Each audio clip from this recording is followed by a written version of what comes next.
Jai Hind students, welcome to my YouTube channel. Students, be stubborn about your goals and flexible about your methods. So, once you have decided about your goal, your desire, stick to it. But you need to be flexible about how you will go about achieving or realizing your goals and dreams. With that positive note, students, let's begin today's session. Today we are going to start a new unit, which is mechanical properties of solids or properties of bulk matter. And students, we will start with elasticity. But before we proceed with this topic of elasticity, we need to be aware of some important terms. We will start with rigid body. Now students, a rigid body is one which is not deformed under the action of various forces. Now, a perfectly rigid body does not lose its shape or size under the influence of the deforming forces, right? Thus, if we apply an external force to a body, and if the distance between its molecules remains the same under the action of the applied force, then that body can be called as a rigid body. Now, students, we will discuss deforming force. Let's discuss some other terms and definitions. We'll start with deforming force.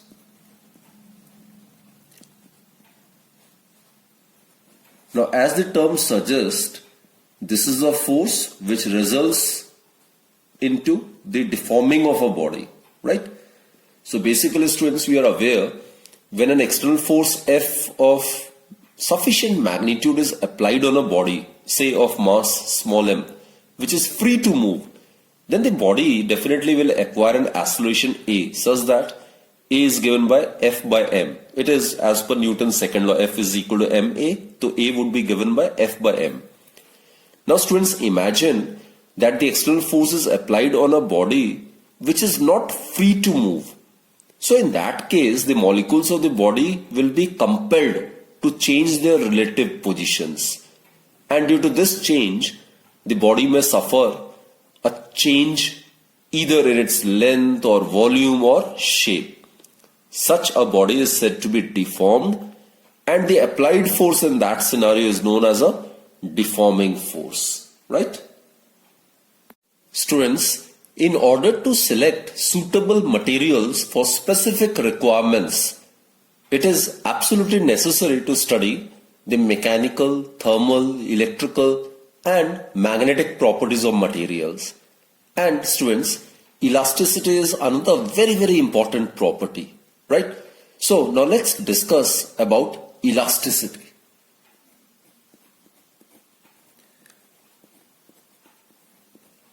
Now students, after the deforming force is removed, deforming force, we are aware, it is a force which deforms the body. The body under the action of a deforming force suffers a change in either length or volume or shape. So when the deforming force is removed, then what happens is the body, the elastic body, it tends to recover its original length, volume or shape, right? Under the action of deforming force, the body gets deformed, right? And on the removal of the deforming force, the elastic bodies tend to regain its original length, volume or shape. It is because, students, the molecules of the elastic body tend to regain their original positions, right? And the force developed within the body on account of relative molecular displacement is called internal force or elastic force, or you can say restoring force. So again I repeat, students, the force developed within the body on account of relative molecular displacement is what we call as internal, elastic or restoring force. Clear? The elastic behavior of solids can be understood by spring ball model for the illustration. We know that in a solid, each atom or molecule is surrounded by neighboring atoms or molecules. These are bonded together by interatomic or intermolecular forces and stay in a stable equilibrium position. When a solid is deformed, the atoms or molecules are displaced from their equilibrium positions, causing a change in the interatomic distance. When the deforming force is removed, the interatomic forces drive them back to their original positions. Thus, the body regains its original shape and size. The restoring mechanism, it can be visualized thus by taking a model of spring ball system as shown in the figure.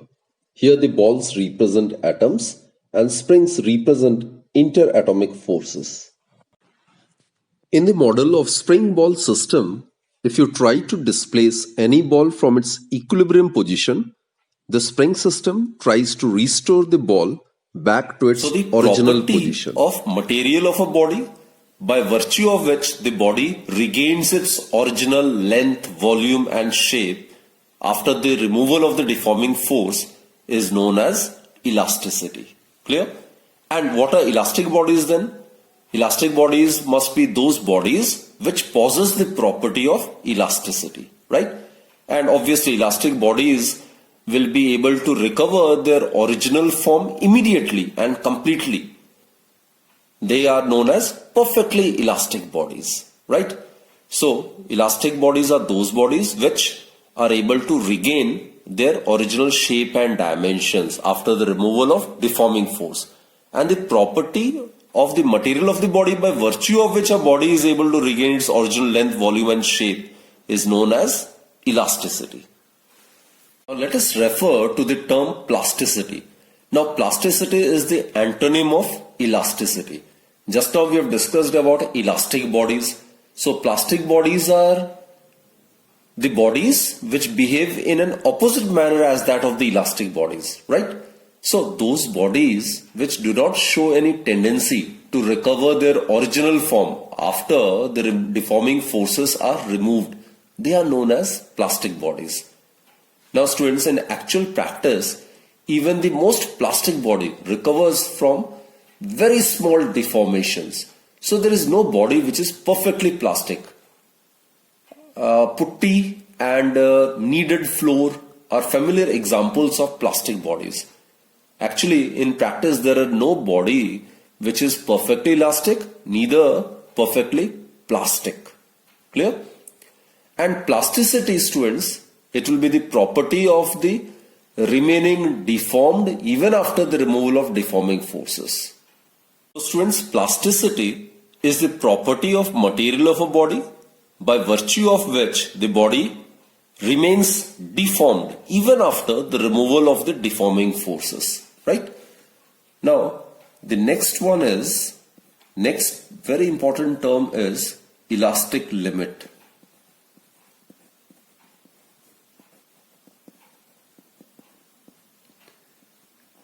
Now students, actually it is the upper limit of deforming force up to which if the deforming force is removed, the body regains its original form completely. So that upper limit of deforming force is known as elastic limit. Now students, if the deforming force is increased beyond this elastic limit, then the body will tend to lose its property of elasticity and it will get permanently deformed. Actually, elastic limit is the property of a body, whereas elasticity is the property of material of a body. Students, the elastic behavior of materials plays a very vital, that is important role in engineering design. For example, while designing a building, knowledge of elastic properties of materials like steel, concrete, etc. is essential. The same is true in the designing of bridges, automobiles, ropeways, etc. Right? So elastic behavior of solids is a very important topic in engineering design. Now students, let us discuss about stress and the types of stress.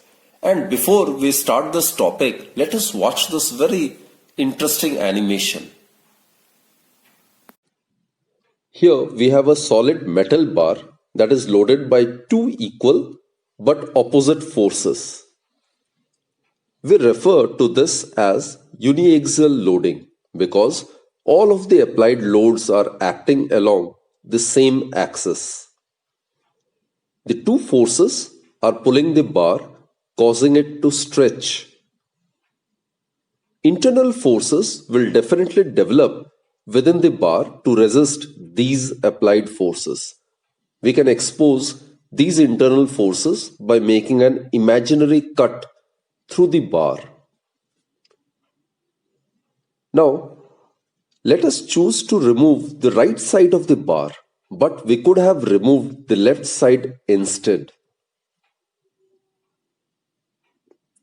For any imaginary cut like this one, the internal forces develop in such a way that equilibrium is always and will always be maintained. In this case, the effect of the internal forces acting on the cross section created by the cut will be equal to the effect of the applied external force, so that the effect of internal forces is always equal to the effect of the external forces. We have represented the internal forces as four separate forces here. It could have been 1 or even 20 forces.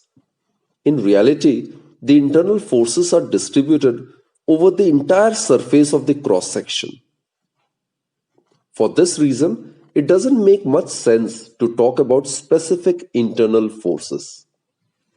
Instead, it is better to talk about stress. So, stress is the quantity that describes the distribution of internal forces within a body. Actually, stress is a measure of the internal force per unit area. And so, students, stress will have the SI unit of Newton per meter square, as quantitatively stress is given by force per unit area. Students, what we have discussed in the animation is that when a force is applied on a body, it is deformed to a little or great extent, obviously depending upon the nature of the molecular attraction. Now, as the body is deformed, internal forces are set up within the body which tend to bring the body back to the normal position. And students, the magnitude of these internal forces depends upon the deformation caused. Within a particular limit which we have discussed, it is known as the elastic limit, the internal forces of restitution, that is, which tries to restore the body to its original or normal position, it is directly proportional to the deformation caused. So what I mean to say is that as the deformation increases, the internal force also increases. And at equilibrium position, the internal force is always equal in magnitude and opposite in direction to that of the deforming force. Clear, students? Now, as soon as deforming force is removed, what happens is the internal force brings the body back to the normal position. This internal force of restitution per unit area of a deformed body is what we call as stress. Clear? Students, as we have discussed, in the equilibrium position, as per the Newton's third law of motion, the internal restoring force is equal in magnitude and opposite in direction to that of the deforming force. Therefore, students, quantitatively or mathematically, the stress is equal to the deforming force acting per unit area of the body. So, stress is either the internal force of restitution, that is the internal restoring force,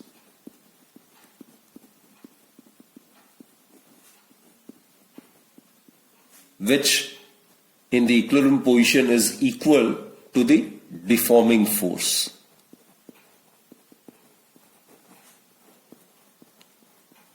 And this restoring force or the deforming force acting per unit area of the body, that is known as the stress, right? So about its SI unit, students, force, it's measured in Newton, area, its SI unit is meter square. So SI unit is SI unit of stress is Newton per meter square. And CGS unit would be obviously CGS unit of stress is the CGS unit of force is dyne and the CGS unit of area is centimeter square. So it will be dyne per centimeter square, right? And regarding the dimensional formula, students, the dimensional formula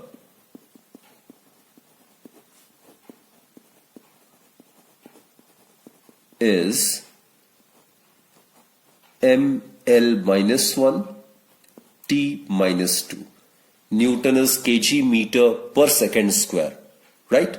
So it would be equal to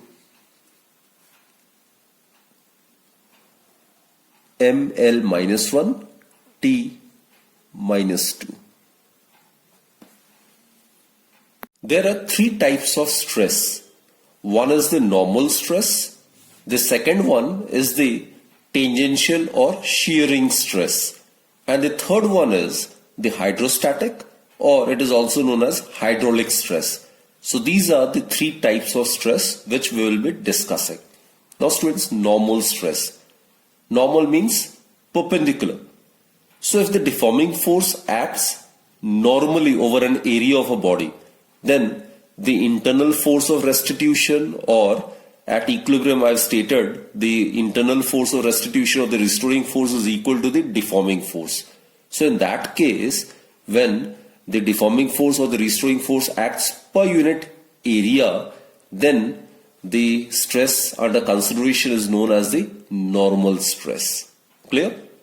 And students, further, normal stress, they can be categorized into two types. One is the tensile stress and the other one is the compressive stress, right? Basically, tensile or compressive stress can also be termed as longitudinal stress.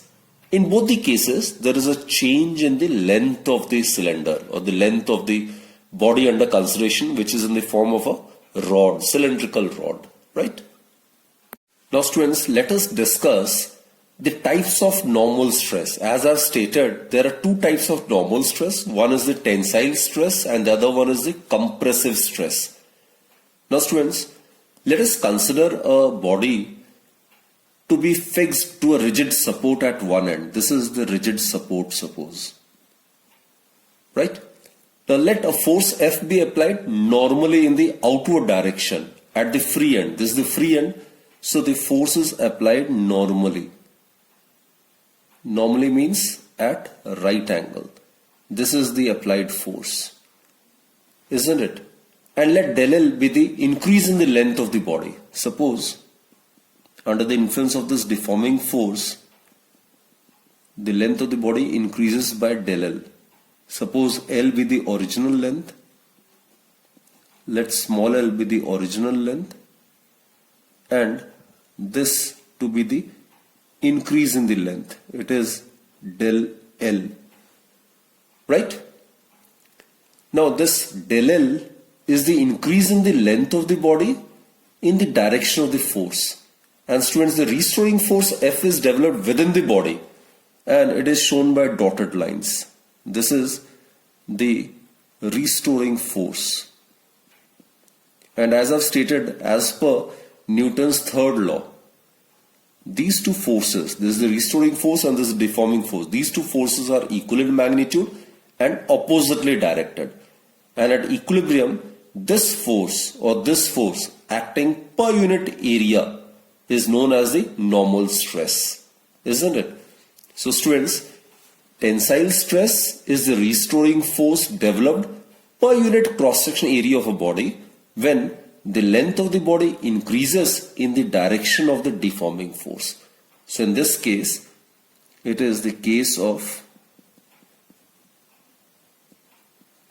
tensile stress.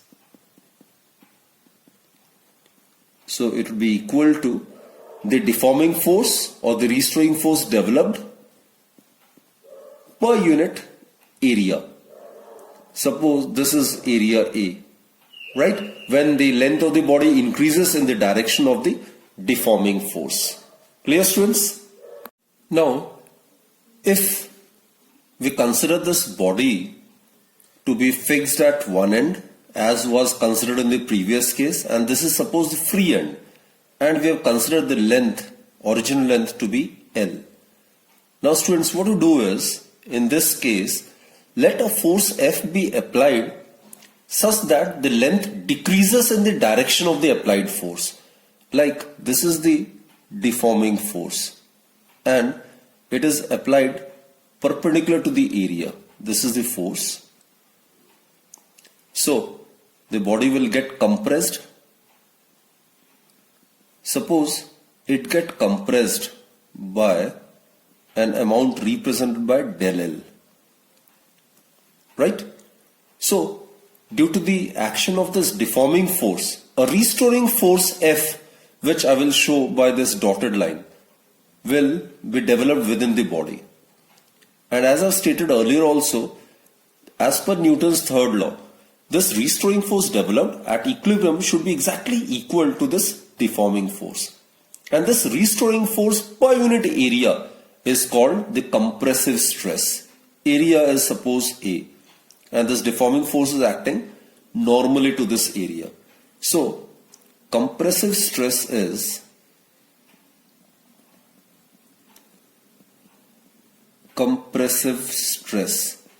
It is again force which is the deforming force or the restoring force acting per unit area in the normal direction, right? And in this case, the restoring force developed per unit cross-section area of the body when the body is compressed. That is, when its length decreases under the action of the deforming force. The length should decrease. In that case, it is known as compressive stress. So force per unit area in the normal direction, so that the body get compressed. Now let us consider the tangential or shearing stress. Now students, let us consider a cubical body whose bottom face is fixed. This is the bottom face which is assumed to be fixed, right? This is the bottom face which is fixed. Let a tangential force F be applied on the top face of the body. Suppose this is the tangential force. Tangential means parallel to the top face of the body. This is the deforming force which is applied. And the area of the top face is A, suppose. Now students, under the action of this tangential force, what happens is the shape of the body changes without change in the volume, right? So the body get deformed shape wise. So what will happen is the new diagram would be somewhat like this. It will get deformed. So earlier it was a cubical body. Now its shape will get changed due to the application of this tangential force. So this will be the new shape of the body. So remember students, under the influence of deforming force which acts tangentially to the surface of a body, the shape of the body get changed, isn't it? So over here, the tangential stress is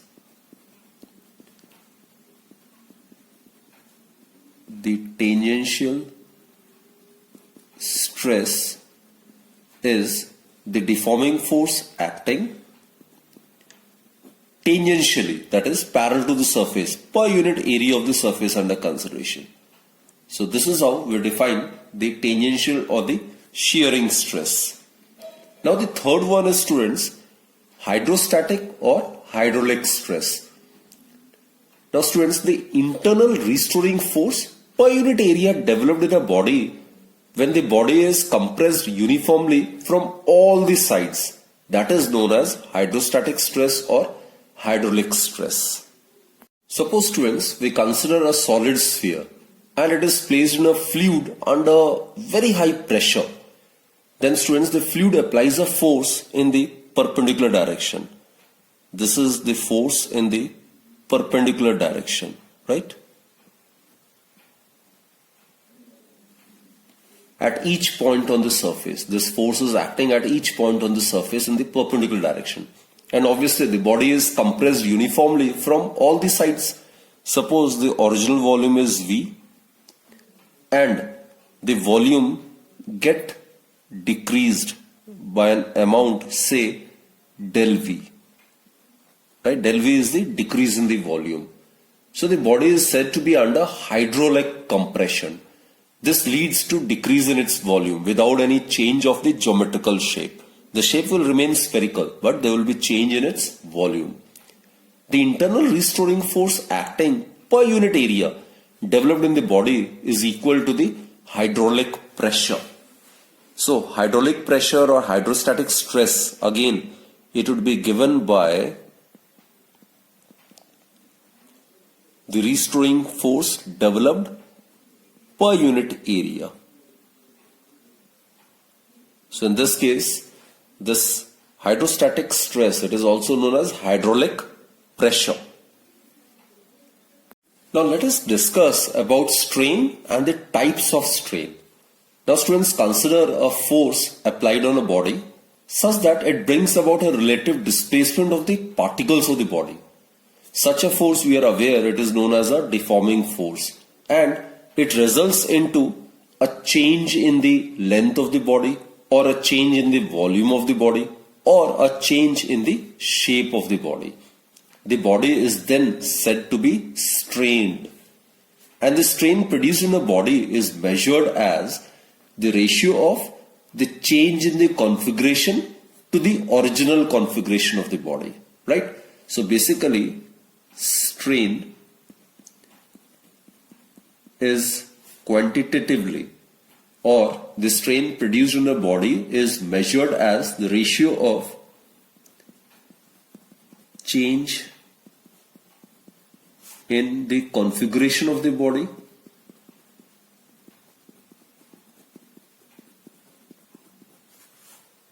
to the original configuration of the body.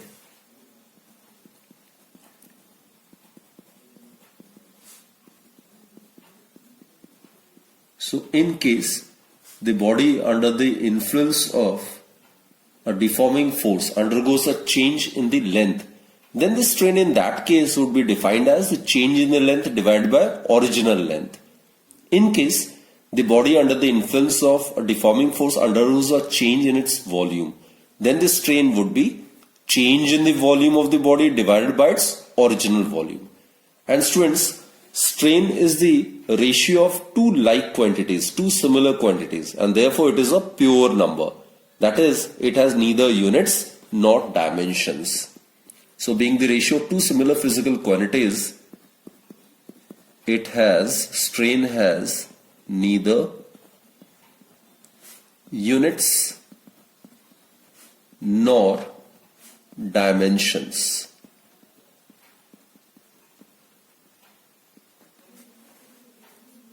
Following are the three types of strain. First one is tensile or longitudinal or linear strain. Second one is bulk or volumetric strain. And the third one is shear strain. Now let's concentrate on the first one, which is the tensile or longitudinal or linear strain. Now students, when the deforming force produces a change in the length, then the strain is called longitudinal strain. Clear? Now within elastic limit, it is defined as the ratio of the change in the length to the original length. Actually, strain is change in configuration divided by original configuration. So here the deforming force acting produces a change in the length of the body. So longitudinal, linear or tensile strain is the ratio of the change in the length to the original length. Clear? Let L be the original length, and under the influence of force, suppose this rod gets elongated under the influence of this deforming force, and suppose this increase in the length, let us represent it by del L. So del L is the change in the length. Then the longitudinal strain or the linear or the tensile strain is given by longitudinal strain would be given by the ratio of the change in the length divided by the original length, and this is within elastic limit. So within elastic limit, it is defined as the ratio of change in the length to the original length. And as I've stated earlier, being the ratio of two similar physical quantities, it has a dimensionless quantity. It is neither having units nor having dimensions, right? Now coming to the next type of strain, it is known as the bulk strain or the volumetric strain. In this case, as the term suggests, the deforming forces produce a change in the volume. So in this case, the deforming force or deforming forces produce a change in the volume. It produces a change in the volume. Now in this case, the strain is known as the volumetric strain. So within elastic limit, it is the ratio of the change in the volume to the original volume. In this case, suppose consider a solid sphere placed in a fluid under high pressure. Then the fluid will definitely exert force in perpendicular direction at each point on the surface, right? The body will get compressed uniformly from all the sides. Now, suppose the original volume of the body is V, and due to the compression, the decrease in the volume, suppose the decrease in the volume of the body be represented by del V. So V is the original volume, and due to this deforming force, the body get compressed and the volume of the body get decreased by del V, isn't it? So in this case, the volumetric strain, the volumetric or the bulk strain is given by change in the configuration divided by original configuration. In this case, there is a change in the volume. So volumetric strain within elastic limit will be defined as the ratio of change in the volume, that is del V, to the original volume, that is V. Obviously, in case of compression, del V would be negative, and in case of expansion, del V would be considered to be positive, right? Now let's consider the third type of strain, which is the shearing strain or the shear strain. Now suppose, students, if the deforming force produces a change in the shape of the body, then the strain under consideration is known as shear strain. And within elastic limit, it is measured by the ratio of the relative displacement of one plane to its distance from the fixed plane, right? I'll elaborate with the help of the diagram. But before that, here I must write that in this case, the deforming forces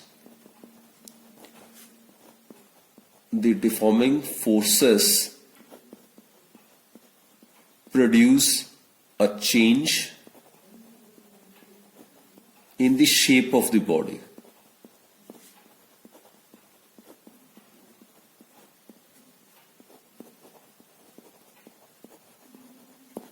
Right? Consider this to be a cubical body whose bottom face is fixed and is rigidly fixed, right? Let's suppose a tangential force. This is a tangential force. Tangential means acting parallel to the surface. Let this be the tangential force be applied on the top face of the body such that the shape of the body changes without there being any change in the volume. So the diagram would be somewhat like this. Under the influence of this tangential force, the shape of the body will get changed. So the diagram would be somewhat like this.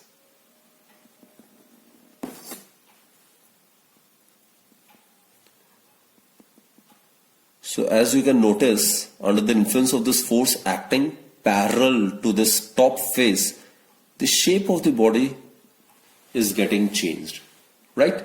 Now this is angle theta, suppose. This theta is actually known as the shear strain. Theta within elastic limit is very, very small. So theta may be represented as tan theta, right? And students, this is del L. the relative displacement. This is del L.